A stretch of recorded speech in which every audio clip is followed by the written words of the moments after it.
Uncle, ও uncle. আরে দোকানদার uncle তো গভীরভাবে ঘুমিয়ে আছে। এক কাজ করি, আমি নিজেই নিয়ে নিই জিনিসগুলো আস্তে, যেন আঙ্কেলের ঘুম না ভাঙে।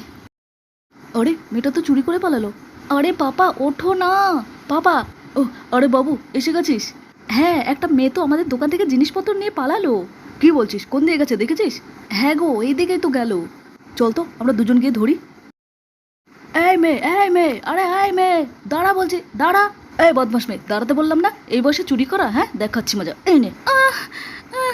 আরে আমি চুরি করিনি আঙ্কেল। আমি যখন জিনিসপত্রগুলো নিয়েছিলাম তুমি খুব ঘুমোচ্ছিলে, তোমাকে ডেকেছিলাম, তুমি সাড়া দাওনি। এরপর আমি ভাবলাম তুমি ঘুমোচ্ছ, ঘুমাও। টাকাটা আমি বয়ামের নিচে চাপা দিয়ে চলে এসেছিলাম।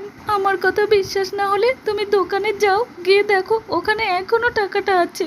আমি চোর নই, আমি চুরি করিনি আঙ্কেল।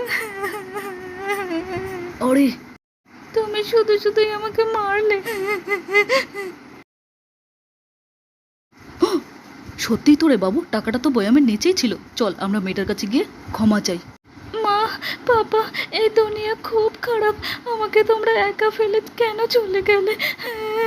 আমাকেও নিয়ে যাও না। মামুনি, সরি মা। এসো আমার কাছে এসো। তুমি তোমার মা বাবাকে ভালোবাসো তো? তাহলে কমেন্টে মা বাবা লেখো।